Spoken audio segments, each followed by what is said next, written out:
Then we get into some of the bigger names on this card. In the lightweight division, it is Bobby Green taking on Paddy Pimblett. Bobby Green, 37 years old, out of San Bernardino, California, training at Pinnacle MMA. He is 32-15-1 with 1 no contest, 11 wins by knockout, 9 wins by submission. He has been finished 7 times in the 15 losses, 5 by knockout, 2 by submission. His last win coming at UFC 300 in a victory over Jim Miller. He's won 3 of his last 4, the only loss to up-and-coming contender Jalen Turner.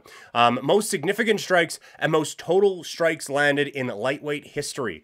Those marks both belonging to Green. He's been in the UFC since 2013, 13-10-1 in that time. After a 4-1 run in Strikeforce, he has been a pro since 2008. Taking on Pimblett, who has been an up-and-coming prodigy for a little bit now. 29 years old, born in Liverpool, England, training at Next Generation MMA Liverpool. 21-3 for the career with 6 wins by knockout, 9 by submission. He's been submitted once in the 3 losses that he has. The other 2 required the judges' scorecards. His last bout was against Tony Ferguson, as he is just running through everyone's favorites from a decade ago at the UFC 296. It's a 7-fight win streak for him. The last 2 have been by decision after he finished the first 5. He's been in the UFC since 2021. He's 5-0 in the promotion, finishing the first 2 in the first round. He hasn't been finished since 2013. So when Bobby Green was starting in the Ultimate Fighting Championship, Paddy Pimblett was getting finished.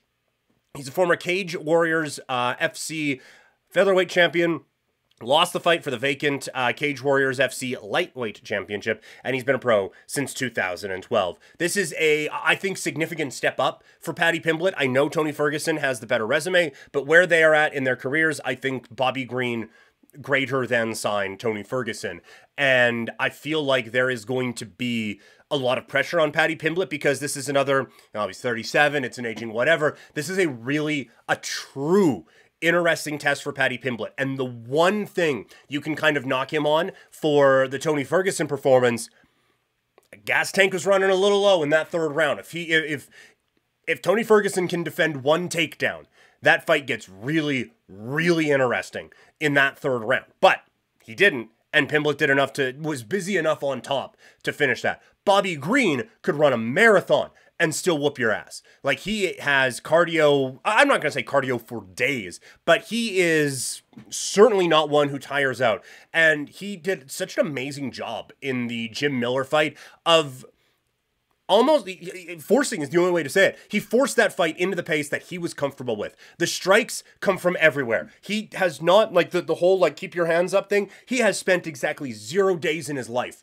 fighting that way. The hands are down here always. And so because of that, he can be a little hittable at times, for sure. But also because of that, the punches come from every direction imaginable. It's like, oh yeah, he's got a good jab. It comes from his hip, and he boom, throws it up like that.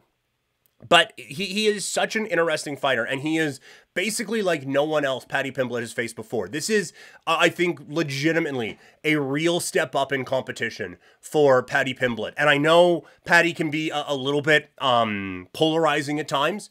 And so the people who are against him are like, oh, Bobby Green's going to come in there and smash this kid. He's never faced anything like this before. And people who are on Paddy's side are like, look, this guy's a world beater. He's showing a well-rounded game. He can go out there and just powerbomb this old guy.